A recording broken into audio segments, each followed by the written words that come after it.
Orang kaya, orang miskin, raja-raja, rakyat biasa, jenderal. Kau yang bilang, kau yang bilang. Hati-hati kau disuruh push up. Ya, semua mati. Berarti yang jadi masalah sesungguhnya bukan mati. Yang jadi masalah illa wa antum muslimun, kecuali dalam keadaan beragama Islam. Berarti ada orang Islam tapi matinya tidak beragama Islam. Siapa mereka? Contoh aja nih, contoh, jangan marah, contoh. Kau melanggar, kau tidak lihat ini. Saya lihat, Pak. Kenapa kau langgar? Saya tidak lihat Bapak. Kenapa kau tidak lihat saya? Bapak sembunyi di tikungan. Akhirnya tilang. Ini kalau di sidang 250.000. Tidak ada uangku, Pak. Sudah, berapa uangmu di situ? 50.000. Ya sudah, 50.000. Tidak ada pun bensin, Pak. Sini 40.000. Sini 10, ambil kau 10.000. Sudahlah itu. Dia pergi makan soto Betawi. Pas sudah makan soto Betawi, keluar dari warung, tabrak, mati. Matinya bisa dalam keadaan kafir. Kenapa? Ada uang haram dalam perutnya. Auzubillah min dzalik. Ini polisi film India, bukan polisi Indonesia. Oh, polisi Indonesia orang bagus. Itu polisi film India. Ya, saya bilang sama jamaah saya, hei ibu-ibu, jangan kau musuhi polisi. Kau kira hidupmu enak kalau tidak ada polisi? Rumah dirampok, anak diperkosa, istri dibunuh, harta dijarah, habis semua harta kita yang puluhan tahun dikumpul. Kita tahu pelakunya, kita identifikasi pelakunya, datang ke polisi, tolong Pak polisi, cari pelakunya, kejar dia, selamatkan hartaku, ini ciri-ciri orangnya. Kata polisi, mohon maaf, baru saja polisi bubar. Musuh itu polisi. Saya mau pergi ceramah, macet jalan, tidak bisa gerak, mau maju tidak bisa, mundur tidak bisa. Saya baca surah Yasin, sudah hatam, tidak gerak-gerak mobilku. Begitu datang polisi lalu lintas, selesai. Pun kalau ada polisi yang minta-minta uang di jalan, itu polisi film India.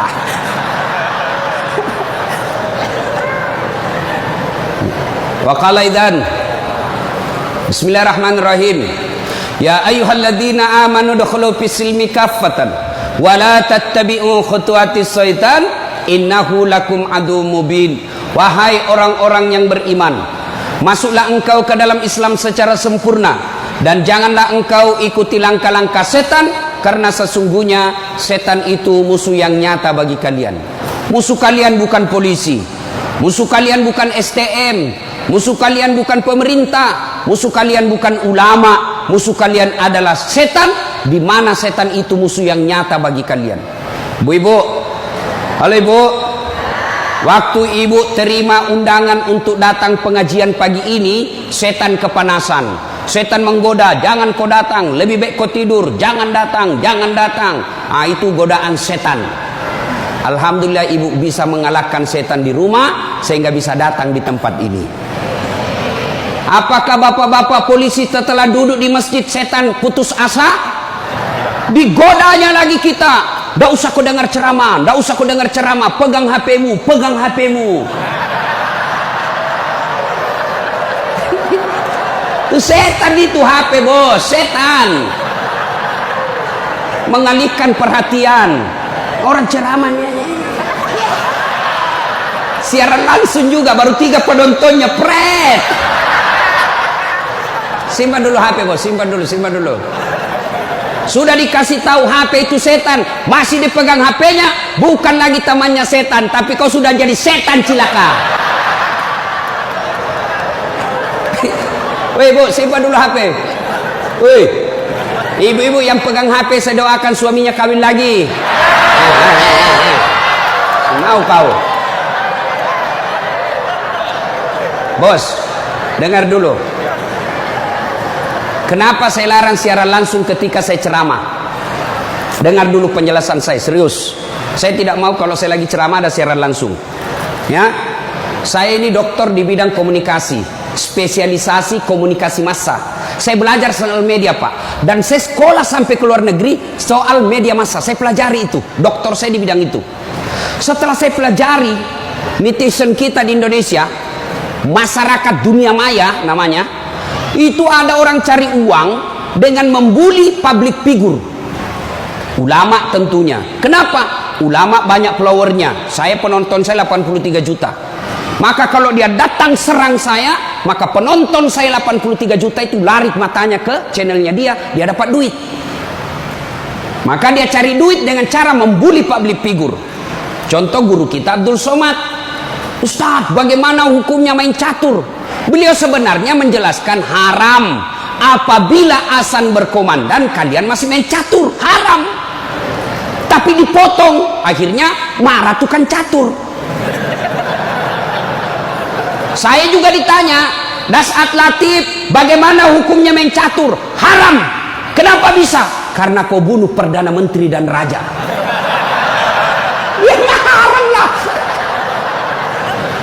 Nah, tolong simpan dulu HP-nya ya. Bisa? Bu Ibu? Nggak usah selfie-selfie, nanti selfie. Saya layani Ibu sampai pagi selfie. Ini kan jamaah fans saya ini kan rata-rata ibu-ibu. Tapi ibu-ibu yang sudah muka-muka sakaratil maut.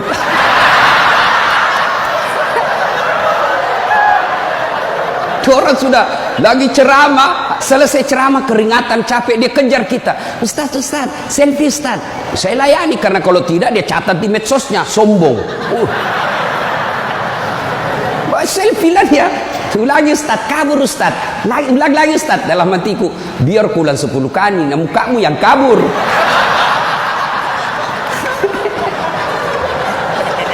Simpan dia Bu, boleh Bu? Simpan HP Pak, boleh? Boleh simpan HP-nya? Siap? Oke, kalau mau dengar ceramah saya, nonton saja nanti di YouTube saya. Ini ada nanti di YouTube, gambarnya lebih bagus, ya, suaranya lebih jernih. Kunjungi, jangan lupa like and share.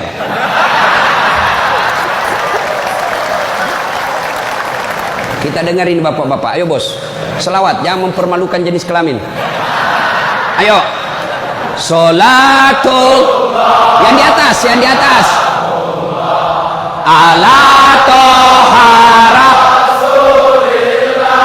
sholatullah ala yasin. Ini baru suara brimob. Kalau di kesatuan lain sholatullah, brimob bos, kencang. Kenapa? Kering.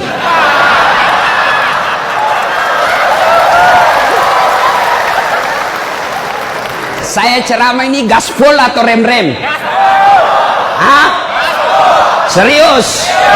Hah? Oke, gaspol memang, ha? Satu, dengar. Satu, Nabi itu bos, belum lahir sudah yatim. 6 bulan dalam perut ibunya sudah wafat bapak beliau. Lahir baru 4 hari lahir diambil sama ibu susunya. 4 tahun. Usia 4 tahun baru dibawa ke ibunya, Siti Aminah. 6 tahun beliau pergi ziarah kubur. Waktu itu belum Madinah, belum Madinah namanya, tapi namanya Yastrib. Pergi pulang dari Madinah, di desa Afwa meninggal ibunya. 6 tahun bos. Ada di sini polisi 6 tahun yatim piatu? Coba angkat tangan. 6 tahun yatim piatu. Ada? Tidak ada. Usia 6 tahun meninggal bapak, ibu diambil sama kakeknya, Abdul Muttalib. 8 tahun meninggal lagi kakeknya, diambil oleh pamannya. 12 tahun sudah ikut, 9 tahun mengembala. Mengembala Pak, 9 tahun tidak main handphone. Coba. 12 tahun perang. Bukan perang agama, tapi perang antar suku. 16 tahun dagang. Bukan dagang dari Kelapa II ke Citos, Tanah Abang, bukan. Kenapa?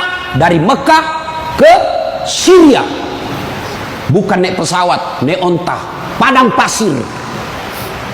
Hari demi hari, waktu demi waktu, beliau punya masalah dalam hidupnya. Berarti tidak ada manusia yang tidak ada masalahnya. Apalagi kalian anggota BRIMOB. Nih muka-muka penuh masalah semua ini. Apa masalahmu, bos? Cicilan. Mana ada tidak ada cicilannya di BRI sini? Coba, tuh tidak ada orang tidak ada masalah. Semua penuh masalah. Yang sederhana aja deh, sederhana saja. Saya kasih contoh. Waktu kalian mau SMA, tamat SMA, apa masalahmu? Mau jadi polisi. Terima di SPN, Sekolah Polisi yang tamatan SMA. Sudah itu selesai masalah? Tidak. Masalah baru apa? Penempatan. Mau dapat yang basah. Hati-hati bos, di tempat basah kok gampang tenggelam. Sudah dapat tempat basah, mau lagi naik pangkat, sekolah lagi. Perlu lagi biaya. Sudah sekolah selesai masalahmu? Tidak. Penempatan lagi. Sudah penempatan, mau naik lagi pangkat. Pangkat tak naik sampai bintang 1, bintang 2, bintang 3. Selesai bintang 3, tidak, terancam pensiun. Ayo, mana ada orang tidak ada masalahnya? Ustadz, kau pikir tidak ada masalahnya Ustadz? Wow, masalah demi masalah. Apa masalahnya Ustadz? Ditipu. Kenapa bisa ditipu? Assalamualaikum Ustaz. Waalaikumsalam. Boleh pergi ceramah di Pulau Kijang? Boleh. Jelaskan saya ke situ. Kita dari Makassar naik pesawat ke Jakarta, dari Jakarta ke Jambi, dari Jambi naik mobil dulu 1 jam. Sudah itu naik perahu, speedboat. Berapa jam? 2 jam paling lama Ustaz. Oke, jalan. Sudah tiba naik speedboat? Bukan. Ternyata katinting. Saya bilang, bos, bukan speedboat ini, katinting ini. Yang minum, toko. Ya kan? Kalau speedboat, siung. Dalam hati ditipu lagi saya ini, kurang ngajar ini. Sudah 3 jam, belum sampai-sampai. 4 jam, belum sampai-sampai. Saya bilang, Haji, Bapak bilang cuma 2 jam. Ini sudah mau 4 jam, kita belum sampai. Dia bilang, mohon maaf Ustaz, sebenarnya ini 9 jam Ustaz.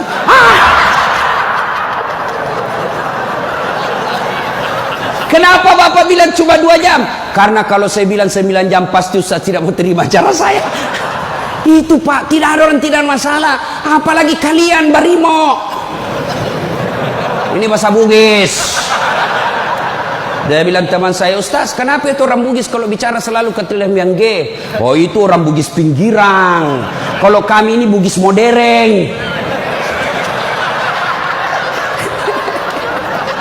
Bos, adik-adik polisi, ini yang brimob.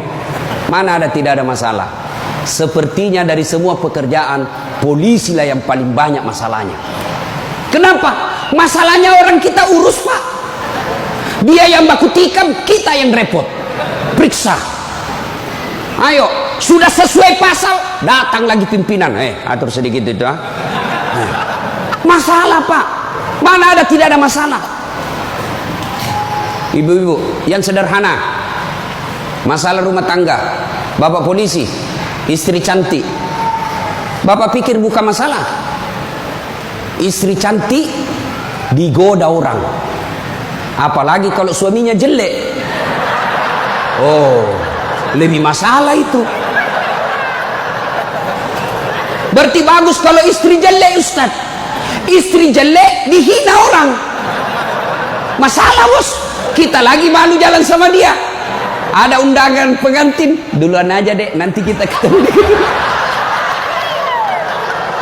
Sampai di gedung dia bilang istrinya, Bang, mana kau Bang? Saya sudah sampai. Mohon maaf dek, saya tidak jadi ke situ, lagi benceret. Ayo, istri cantik masalah, istri jelek masalah. Coba, berarti bukan masalah kita. Masalah kita adalah bagaimana cara mengatasi masalah. Mengatasi masalah tanpa Ibu-ibu tahu juga pegadaian di sini. Mengatasi masalah, Allah coba bilang, Pak polisi, Brimob, ada masalah, kau jadi komandan dulu. Tidak. Brimob, ada masalah, kau sekolah dulu jadi doktor. Ada masalah, kau kaya dulu. Ada masalah, kau Kapolres dulu. Tidak. Allah cuma minta dua. Ista'inu bis-sabri was-shalah. Sabar, perbaiki solatmu, Allah yang selesaikan masalahmu. Tiba-tiba dipindah pelosoknya Ambon, jauh sekali sampai ke Masohi. Dari lahir sampai jadi polisi perwira, Jakarta tempatnya. Tiba-tiba dipindah jauh. Sabar.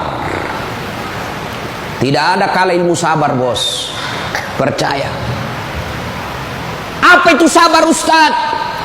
Lagi duduk-duduk di tempeleng, pak. Saya sabar. Bukan sabar itu, bos, beleng-beleng itu. Masa tidak ada salahmu di tempeleng kok sabar? Enggak. Kecuali komandanmu tempeleng kok, ya sabar kok. Apa boleh buat dia, bos? Ya masa kau yang mau tempelin komandanmu? Tidak masuk akal toh. Ya wah, siap salah, siap salah. Nah itulah polisi, pak, biar benar, siap salah juga, siap salah.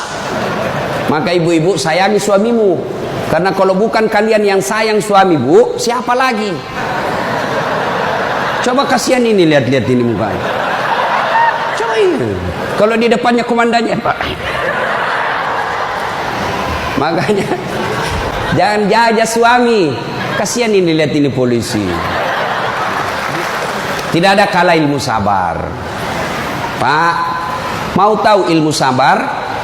Pulang nanti pelajari sejarah hidupnya Ayub alaihissalam. Coba lihat Ayub. Ayub alaihissalam diuji. Anak meninggal. Apa kata Ayub? Alhamdulillah, saya pernah punya anak. Berapa banyak orang bertahun-tahun suami istri tidak punya anak. Habis hartanya kebakar, habis hartanya bangkrut. Datang iblis, tidak usah lagi kau sembah Tuhanmu, apalagi kau sembah itu Tuhanmu Ayub. Dia ambil anakmu, dia ambil hartamu. Apa kata Ayub? Alhamdulillah, saya sempat kaya. Berapa banyak orang dari lahir sampai meninggal tidak kaya-kaya, saya sempat kaya. Alhamdulillah. Tidak cukup di situ, diuji lagi, sakit lagi Ayub alaihissalam. Datang lagi iblis, Yub, anakmu meninggal, hartamu habis, sekarang kau sakit, sembuh, nak sembuh-sembuh, tidak usah kau sembah Tuhanmu. Apa kau sembah Tuhanmu itu? Dia ambil semua kesehatanmu. Apa kata Ayub? Alhamdulillah, saya sempat sehat. Berapa banyak orang dari lahir sampai meninggal tidak pernah sehat? Saya sempat sehat, alhamdulillah. Coba pakai ilmu ini, pak. Bapak tenang. Tiba-tiba dimutasi, alhamdulillah saya dimutasi. Teman saya 13 yang daftar tidak ada yang lulus. Kau syukur.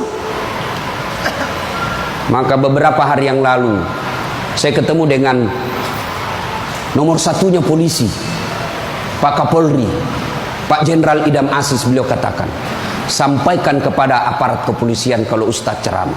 Satu, gaya hidupmu jangan bermewah-mewah. Sederhana kalian. Ini baru jadi Kapolres. Kalau mau ke bandara, kayaknya dia punya itu bandara. Pengawalnya kayak 17 orang. Masuk semua, dia kuasai itu ruang VIP. Bukan kau yang punya itu, negara itu yang punya. Apa dilarang? Tidak dilarang, tapi tidak pantas. Datang, belum lagi pasukannya istrinya. Lebih banyak lagi itu. Dan ini istri-istri yang datang cari muka sama istrinya Kapolres. Kenapa? Karena istrinya Kapolres lebih tinggi pangkatnya daripada Kapolres. Suaminya AKBP, dia kombes. Itulah bisa dimutasi itu gara-gara pengaruh istri. Jangan, gaya hidup sederhana. Tahu puasa? Tahu puasa, Pak? Ramadan Bapak puasa, Bapak polisi? Iya, puasa. Roti halal atau tidak? Air putih halal atau tidak? Nasi halal atau tidak? Tapi siang tahan dulu. nanti sudah maghrib. Maknanya Bapak polisi, kalau Bapak polisi pakai baju coklatmu, tahan itu, jaga diri. Pengendalian diri yang harus. Boleh marah, tapi ketika warna coklat, tahan. Karena di situ ada institusimu. Boleh marah, tapi ketika pakai warna coklat, tahan. Kenapa? Kamu lagi membawai negara. Marah boleh, tapi jangan ketika pakai baju coklat. Itu kalau pribadimu disinggung. Tapi kalau institusimu disinggung, coklat harus maju.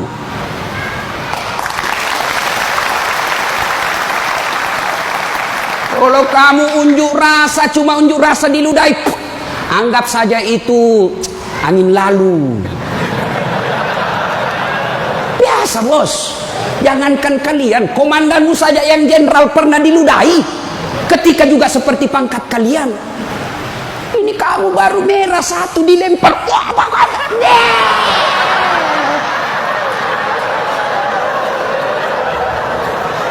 bos, Rasulullah Pak pergi sholat jamaah, diludahi dari atas. Wah. Apa Nabi melempar? Coba kalau Bapak polisi. Tidak boleh begitu bos, kacau negara. Kalau cuma diludahi bos sama anak STM, jangan kau pukul kepalanya orang bos. Saya serius, jangan ketawa, saya serius ini.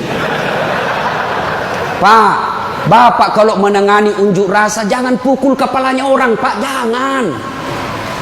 Ini ibaratnya laptop prosesor, Pak. Kalau Bapak pukul otaknya orang, goyang otaknya, lalu dia gila sisa hidupnya, yang mestinya dia pakai sholat, mestinya dia pakai ngaji, karena Bapak pukul kepalanya, akhirnya sakit sisa hidupnya, Bapak yang tanggung dosa-dosanya. Pukul, tapi kakinya kau pukul, jangan kepalanya. Saya sakit hati Ustaz, saya menderita Ustaz. Itu gunanya Anda dilatih ketika sebelum jadi polisi. Ngapain kalian dilatih fisik kalau mentalmu tidak bisa kuat? Apa gunanya Bapak dilatih? Bawa pasir berkilo-kilo di belakang, lari di sungai, tengah malam disuruh lari, tengah siang hari disuruh lari, panas pagi, siang lari, dingin lari, kadang-kala tidak pakai baju. Apa gunanya? Supaya Bapak tahan tempur. Kalau cuma baru marah, cemen lu men. Bisa? Kamu sendiri yang bilang gaspol. Ya. Salatullah ala toha salatullah ala yasin. Terima kasih. Bapak-bapak senang gak jauh dari rumah? Bu ada yang bilang senang. Ada apa ini Bu? Berarti ada masalah dengan ibu. Kalau ada suami yang sudah tidak betah di rumahnya, tidak tenang hatinya di rumahnya, berarti istri gagal menjadi istrinya dia. Bukankah istri kata Nabi yang soleha itu membuat hati suami betah di rumah? Bagaimana suami mau betah di rumah? Ibu kasar ngomong, baru datang ditunjuk-tunjuk, bodoh. Ini biasa, ini kan perasaan istri ini kan seperti cuaca, susah ditebak. Kita bawa martabak pulang dengan harapan, oh senang ini, genang ini, bawalah kita martabak. Dapat pelukan hangat ini. Begitu dikasih martabak langsung, apa martabak? Itu voucher listrik habis. Martabak dibawakan, voucher listrik dipersoalkan. Nih. Woi, Bu, woi, buat suami tenang di rumah. Datang suami sambutlah. Assalamualaikum kakandaku Arjunaku. Dan suaminya berkata, waalaikumsalam adindaku Sri Kandiku. Istrinya, ih cakep betul abangku hari ini. Dan suaminya berkata, berarti saya jelek kemarin. Bapak juga tidak tahu dipuji. Lalu suami datang marah-marah. Ibu bukakan sepatunya, tadi hendak unjuk rasa, dilempari, dimaki sama ibu-ibu. Ibu tampil di sampingnya, sabar bang, inilah brimo pilihan hidup. Insya Allah kesabaran abang menjadi amal di sisi Allah. Jangan cari rasa penghormatan dari manusia, carilah ridha Allah. Abang bekerja sama polisi menjaga keamanan Republik, itu jadi amal supaya Ustadz Dasat bisa ceramah, kami amankan Indonesia. Jadi amal jariah. Lalu begitu duduk suami, bukalah sepatunya itu yang sudah mulai lusuh, sambil ibu menyanyi, bila kamu di sisiku, hati rasa syahdu, sambil peluk cium. Senang sih, itu senang kasihan. Pas sampai lagi dapur berantakan, suami marah-marah, apa kau kerja ini, berantakan semua dapur. Ibu langsung peluk dia dari belakang sambil menyanyi, insaflah wahai manusia. Ya ibu, ini bagaimana suami mau betah di rumah, baru datang ngomel, bodoh memang ini, apa kau tahu? Dia bilang suamimu, apa bodoh-bodoh? Kenapa kau mau sama saya? Apa mau jawab? Sampai lagi kita berharap di rumah romantis, istri di rumah, daster tinggi sebelah, bau asap, mukanya ndak jelas, ada lagi ketimun disimpan di matanya. Nonton sinetron, dia angkat keteknya sambil dicabut. Bagaimana kita tidak cepat sakaratil maut? Hei, bu, buatlah suami betah di rumah, supaya suami berkata, meskipun saya menderita di jalan, meskipun saya susah di unjuk rasa, meskipun saya dimaki sama komandanku, tapi ada istri di rumahku, bidadari dalam surgaku. Bisa ibu? Bisa? Serius? Bisa? Nah, itu semua bisa kita lakukan apabila kita sabar. Yang kedua, sholat. Bapak ketika ada masalah, perbaiki sholat.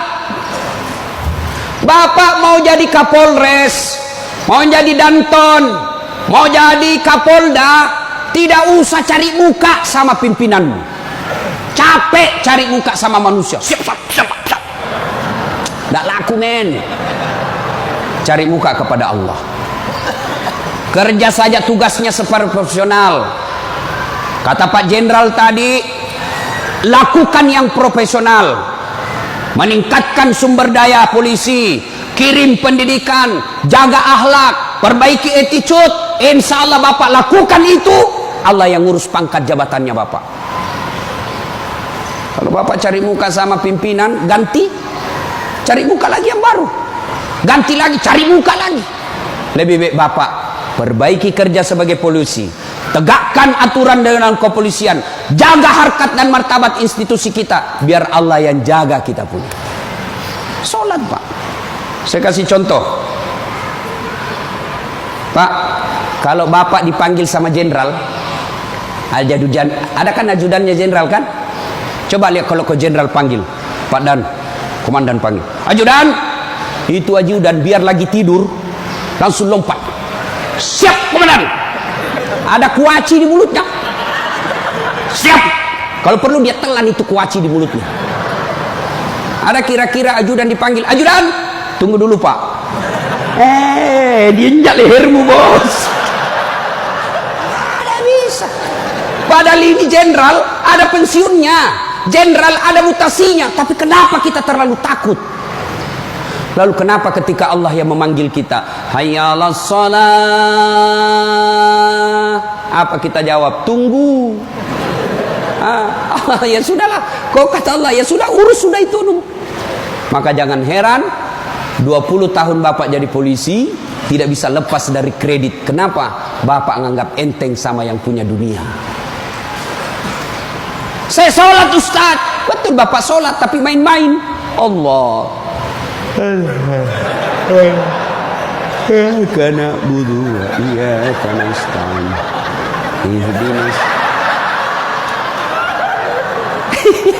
Siapa yang kau sholat begitu? Allah.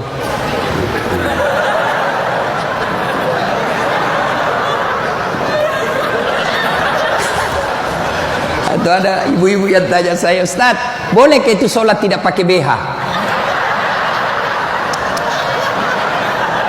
Kenapa? Panas di kompleks Ustaz, tidak ada kipas angin, tidak ada AC. Boleh, boleh, tapi tidak beradab namanya. Ibu ketemu sama jenderal tidak pakai BH, boleh enggak? Iya jenderal.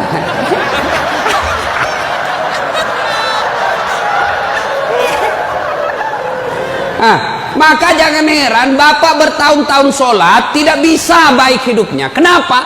Bapak sholat semau-maunya. Sholat yang dicari duit. Allahu Akbar. Rakaat kedua. Tadi 100.000 duit saya. Beli nasi bungkus 50.000. Voucher 30.000. Mana yang 20.000? Allah. Mana sih simpan? Allah. Bagi assalam. Oh, di bawah sadel. Bapak selama sholat cari duit. Ya. Ya. Maka begitu ada masalah Pak, perbaiki sholat. Di komplek kita ini, tiba waktu azan, Bapak tidak latihan dan tidak sibuk, datang ke masjid. Sudah sampai ke masjid, yang dari sana, yang dari pintu sana menghadap kemana? Menghadap kemana? Kemana? Barat. Mau orang Sulawesi, mau orang Jawa, orang Papua, orang Medan, datang ke masjid, menghadapnya sama ke barat. Tidak mengatakan orang Sulawesi Selatan dia menghadap ke selatan, dia orang Jawa Barat dia menghadap ke barat. Tidak. Nah, itulah makna pentingnya amanah dari jenderal kita tadi. Kita ini satu kesatuan. Tidak boleh ada berkata polisi Bugis, tidak boleh berkata polisi Jawa, polisi Papua. Tidak. Anda kalian adalah polisi Republik Indonesia. Coba lihat kalau Bapak sholat, boleh enggak pakai bahasa masing-masing? Boleh? Enggak boleh, kacau Pak. Coba kalau kita sholat pakai bahasa masing-masing. Yang jadi imam keturunan Arab. Allahu Akbar. Makmum brimob dari Bugis, dia takbir pakai bahasa Bugis. Pungallahu ta'ala malopo. Sudah ribut kan orang langsung. Datang lagi orang Padang, dia takbir Allah nan gadang. Lah kita balik lagi Padang. Pada datang lagi jamaah yang Allah ganal bujur. Kutai. Terakhir anak gaul dari Betawi. Allah gede banget gitu loh. Kacau kan? Begitu juga di polisi. Kalau rakyat Indonesia saja selalu disampaikan jangan berpecah belah, jangan bertengkar, kalian satu rakyat Indonesia. Apalagi polisi harus lebih bersatu. Jangan rakyat kita bersatu, polisi berpecah belah.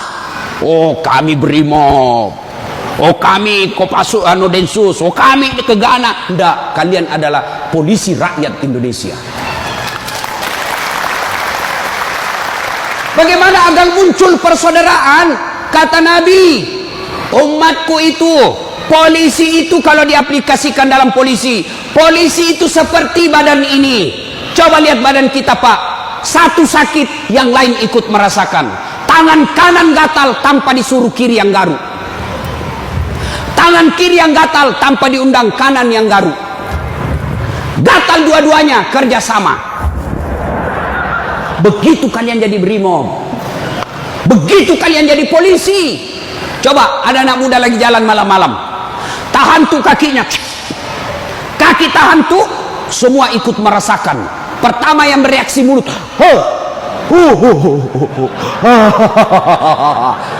yang kedua bereaksi apa? Mulut meniup, tangan mengusap, mata mencari mana yang luka. Padahal kaki bermasalah. Tidak ada orang berangkat malam-malam tahan tuh kakinya, rasa kau, jalan lagi, jalan kau lagi, jalan lagi. Begitu mestinya menjadi polisi. Beda kesatuan tapi satu tugas, mengangkat citra dan martabat polisi Republik Indonesia. Ya, bersaudara. Tadi sama Pak Wadan, Jenderal saya bilang, beliau ini kan gersang. Lalu beliau katakan, betul gersang, tapi kami banyak teman. Kalau kalian mau kaya, perbanyak teman. Saya juga begitu, Pak. Saya ini tidak banyak duit, tapi banyak temanku. Temanku banyak duitnya. Apa? Ada Pak Kapolri, ada polisi macam-macam. Dia bilang, Pak Kapolri, bawa ini kartu nama aku, Ustaz. Simpan depannya, langsung dia hormat sama Ustaz. Aman, Jenderal. Makin banyak teman, makin gampang urusan selesai. Saya, Pak, saya tidak banyak duit, tapi banyak teman saya. Di Makassar hampir tidak pernah laku duit saya. Di mana-mana saya gratis. Makanya istri saya senang betul kalau saya ke pasar. Baru saya turun dari mobil, ada yang teriak, Assalamualaikum Ustaz. Aman dan terkendali. Sahabat, ambil sayur, ada isi ikan. Berapa Ji? Tidak usah Ustaz. Tidak enak. Berapa? Tidak usah. Padahal dalam hatiku, memang itu yang kutunggu. Ayo Pak. Dua, banyak teman, gampang selesai masalah.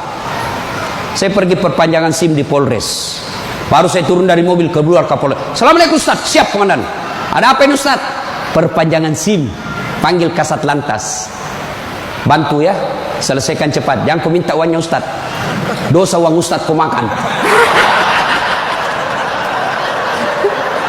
Ayo Pak, banyak teman, gampang selesai masalah. Maka saudaraku polisi Brimob, jangan cari musuh.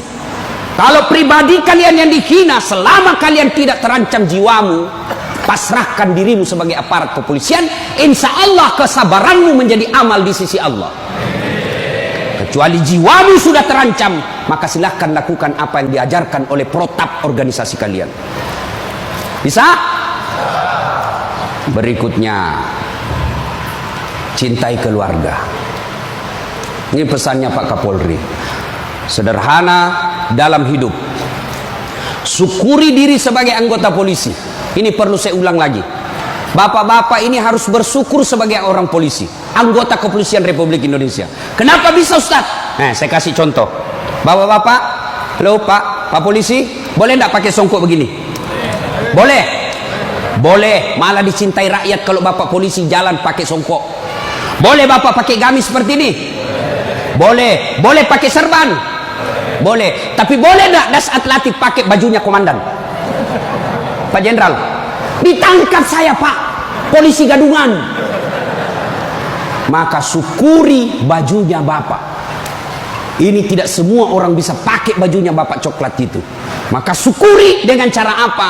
Angkat harkat dan martabatnya, tingkatkan profesionalisme, tingkatkan ilmu kalian, lalu jaga institusi. Kalau pribadi dihina, selama itu tidak menyentuh keselamatan jiwa kita, sabar saja. Insya Allah kesabaran itu, innallaha ma'as sabirin. Allah bersama dengan orang-orang yang sabar. Dan yang ketiga pesan Pak Jenderal, Pak Kapolri, apa pesan beliau? Berbuat baiklah kepada keluarga yang setiap hari mendoakan. Ini istri-istri kita. Bapak-bapak, istri, dia tinggalkan kampung halamannya di Jawa. Dia tinggalkan kampung halamannya di Sulawesi. Ikut ke suaminya sebagai polisi. Lalu kenapa ketika ikut kita sengsarakan, kita tipu, alasan rapat, ternyata pergi merapat. Teman selingkuhnya ditulis namanya di handphone komandan. Nah ini juga kalau ibu-ibu suka periksa HP. Makanya ibu jangan suka periksa HP-nya suami. Bagaimana kita tidak bohong? Setiap kita pulang kau periksa semua. Ada ibu-ibu tanya saya di Makassar, Ustaz, bagaimana supaya suami sehat jantungnya tidak serangan jantung? Apa doanya? Saya bilang, tidak usah kau baca doa. Bagaimana caranya, Ustaz? Jangan lagi periksa suamimu punya HP.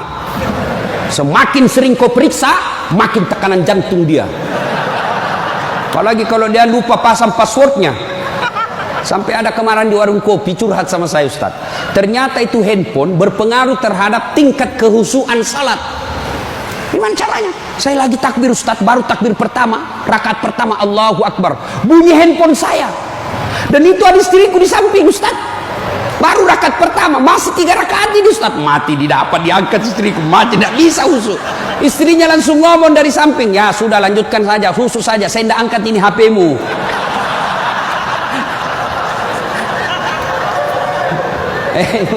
Nah, ibu bapak, saudara-saudara sekalian, banyak yang ingin kita sampaikan, tapi waktu yang terbatas. Hiduplah sederhana, bersabar, kemudian dekati Allah dengan meningkatkan kualitas sholat. Ini yang saya lupa, Ustaz, bagaimana kalau kita lagi tugas pengamanan, masuk waktu sholat, Ustaz, mau tinggalkan tempat tidak bisa, Ustaz, mau wudhu tidak ada air, bagaimana caranya, Ustaz? Inilah yang disebut daruriyah, keadaan darurat. Maka solusinya bapak tayamum. Saya ajarkan tayamum. Lihat Pak Polisi, ini baju dilinting naik ke atas. Kalau bapak pakai lengan panjang, ya, linting sampai atas. Lalu sudah itu letakkan telapak tangan di dinding, atau di dinding mobil boleh, Pak. Dinding mobil, kacanya mobil, dindingnya kah boleh. Atau kalau bapak ada pasir, letakkan telapak tangan di pasir. Sudah itu bertepuk. Jangan langsung begini, Pak. Bapak pasti tidak sholat itu. Masuk tanah, pasir. Bapak tidak jadi sholat. Itulah sebabnya suruh tepuk kalau sudah letakkan pasir. Sudah itu gosok wajah, usap. Semua. 1 kali sudah sah, 3 kali lebih bagus. Sudah itu letakkan lagi telapak tangan di dinding mobil. Mobil berimob. Sudah itu usap kanan. Usap kiri. Selesai. Jam tangan lepas, cincin lepas. Kenapa? Karena kalau ada jam tangan tidak terusap, dibawanya jam tangan. Sudah, silahkan sholat. Kita jaga pasukan, Ustaz. Ini unjuk rasa di depan. Namanya salat khawf. Misal bapak 10 orang. Yang saf pertama 5 orang di depan. Saf kedua 5 orang di depan. Maka cara sholat jamaahnya, yang di depan siaga dengan apa itu, tamengnya. Saf kedua selesaikan 1 rakaat sholatnya. Naik saf kedua, saf pertama selesaikan 1 rakaat, serap ke saf kedua siaga. Boleh sholat begitu, Pak. Begitu tidak bolehnya ditinggalkan sholat, sehingga sholat keadaan apapun boleh dilakukan. Sepatu, tidak usah buka sepatunya, Pak, pakai sepatunya. Itu kalau di lapangan. Kalau bapak pakai sepatu masuk masjid, dibully, Pak. Kalau dalam masjid jangan. Tapi kalau di lapangan silahkan. Namanya keadaan darurat. Ini, Ustaz, unjuk rasanya sangat mepet, Ustaz. Susah sholat lagi duhur dengan asar. Bapak jamak. Allah tidak memberikan kesusahan buat kita. Begitu pentingnya sholat, ya? Maka ibu bapak, saudara-saudara sekalian, ketika bapak ibu dekat dengan Allah, maka Allah akan mencintai bapak ibu dengan derajat maqamam mahmuda. Saya angkat derajatnya. Ibu bapak, saudara-saudara sekalian, inilah tausiah kita pada taklim kita kali ini. Mudah-mudahan ada manfaat. Terima kasih Pak Jenderal yang telah memberikan waktu saya untuk datang di tempat ini. Saya berharap mudah-mudahan bapak-bapak polisi ditingkatkan kesabarannya, dikuatkan imannya, kemudian dibahagiakan keluarganya. Biar bapak tinggi pangkat, biar bapak punya duit banyak, tapi istri membangkang, anak narkoba, demi Allah, Allah telah mencabut kebahagiaan hidup bapak. Dan itu penyebabnya bukan karena Allah tidak cinta kepada bapak, tapi karena bapak jauh dari agama. Dekat dengan agama, maka Allah akan pelihara bapak ibu. Bukan hanya pangkat jabatan yang dipelihara, tapi insya Allah dipelihara sampai ke akhirat. Tidak ada pilihan lain kecuali kita mendekatkan diri kepada Allah. Pangkat jabatan yang kita miliki ini Pak, wa mal hayatud dunya illa mataul hurur, hanya perhiasan saja, canda guroi saja ini hanya sandiwara yang pasti kita akhiri. Karenanya jadilah polisi Republik Indonesia yang terus-terus bersinar menyinari rakyat Indonesia, sehingga Bapak menjadi polisi yang bukan saja dicintai oleh negara, tapi juga dicintai oleh seluruh rakyat Indonesia. Dan itu jalan keluarnya tidak ada lain kecuali mendekatkan diri kepada Allah Subhanahu wa taala.